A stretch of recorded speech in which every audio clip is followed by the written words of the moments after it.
Using Chefsheet for ordering is simple and can save you a lot of time and keep track of your daily, weekly, or monthly orders. Chefsheet inventories work like a spreadsheet or Excel file would on your computer. Each inventory is separate and can be used for different things. Chefsheet then uses its massive computer brain to extract all sorts of data and keep track of prices and alike from all of your inventories. You can use Chefsheet for doing all sorts of inventories: physical monthly inventories, physical weekly inventories, or daily, weekly, or monthly orders. You may wish to combine your physical inventory with your ordering, which can easily be done. The thing to remember is that you can, if you wish, create separate inventories for ordering and for physical inventory. It's up to you. Create a new inventory to use for ordering as you would any other inventory. You can add items one by one, import, or copy an existing inventory. You may wish to use the par and minimum order tools with your ordering inventories. Par is the base amount of the item you would keep on hand, the amount below which you would place an order. The minimum order is the smallest amount of the item you are permitted to order by your vendor. You may not be able to order half a case of wine, for example, so the minimum order for a case of wine ordered by the bottle would be 12. Quantity, par, minimum order, and order can all work together to automate your ordering. When a par is set, Chefsheet will compute the difference between the quantity you count on hand and the par to automatically calculate how much you will order. The minimum order field will recognize that you are below par and set the order to the minimum amount you may order from the vendor. Dynamic pars. Do you use different pars for different days of the week? Now each item can have different pars for each day of the week. To use dynamic pars, first edit the item you wish to set the par for and find the 7 days of the week here. Enter the par values for the days here, so in this example the par would be 1 on Monday, 2 on Tuesday, and so on. Save your work. Now, when you use the Copy for Next Count feature, you will be asked to select a date in which the sheet will be used. Chefsheet will find the day of the week for the date you have selected and set the pars for the item to that day of the week. Note that if an item does not have a value set for a given day, the last par will be used. You do not need to set daily pars for every item, only items for which you need a different par for a given day. Whether working from the mobile app or the website, the order amount may always be overwritten and replaced with a different amount. You may also wish to not use the pars and just enter your orders directly into the order amount. As with all the other parts of Chefsheet, the purpose of entering all of this data is for the reports and data tracking. You may wish to copy for next count your order report daily, weekly, or however often you wish to access it. The order amounts will be cleared out, while the par and minimum orders will remain to use the next day or whenever you like. The order report will show the quantity of the items you need to order, as well as the purchase price and the vendor and vendor's phone number. You can access the order report from your mobile device or from the website, call the vendor, and place the orders as needed. You can keep ordering inventories in your archive.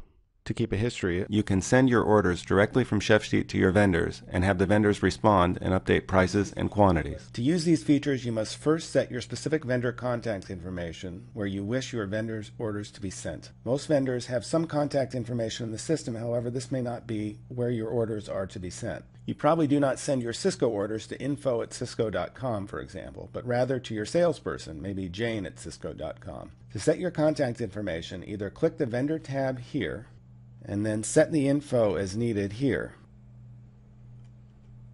You can set a fax and/or an email address, whatever is more convenient. You can also set this information from the inventory sheet view by clicking the vendor name here. However you set this, know that the information will be kept for this vendor and will show up as you copy the inventory sheet for next count or until you change the information by repeating these steps. Note that you may wish to make sure that the phone number you have set up for your restaurant in the Settings tab is a phone number where a vendor could reach you should they have questions about your order. This phone number will be included in the email and/or fax that your vendor receives. Next, enter some orders. This can be done from the mobile app or by the website using pars or not. Whatever values are in the order amount will be sent to your vendor. Remember that Chefsheet inventory sheets can be used for more than one purpose. You may use it for an end-of-month fiscal inventory to count all the products you have on hand, or a weekly fiscal inventory, or you may use it for daily or weekly orders, in which case you may set PARs and/or minimum orders to calculate order amounts, or simply enter the order amount. These two uses can be combined, of course, but do not need to be. For more information about using Chefsheet for ordering, view the tutorial How to Use Chefsheet for Ordering on the Tutorials page. After the order amounts have been calculated, press the Send button next to the inventory name. Now select all or which vendors you wish to send orders to and how you would like the orders sent, fax or email or both. Chefsheet requires that you send a copy of the order to yourself or to somebody in your restaurant. You can use this to alert an opening manager or receiving chef to what products they will be receiving. To send to multiple email addresses, separate email addresses with commas. Select if you'd like your copy sent to you by email or fax and press send. Notice that the order confirmation, which means that the fax server has received the message and the email server has sent the message. You can view the history of sent orders by vendor by clicking the View History button. Now we can see what the vendor sees. Each individual vendor will receive an email that looks like this, showing only the items ordered from them. The items ordered, the quantity, the unit price, and the cost by item, and the cost for the total order. The contact number to reach somebody at the restaurant if there's a problem with the order. However, much of the communication to the order can be done directly into Chefsheet. The vendor can now click this link and will be taken to this display. From here, the vendor has two options. They can simply confirm the order, in which case you will receive an email back stating that the order has been confirmed, or they can choose to edit the order.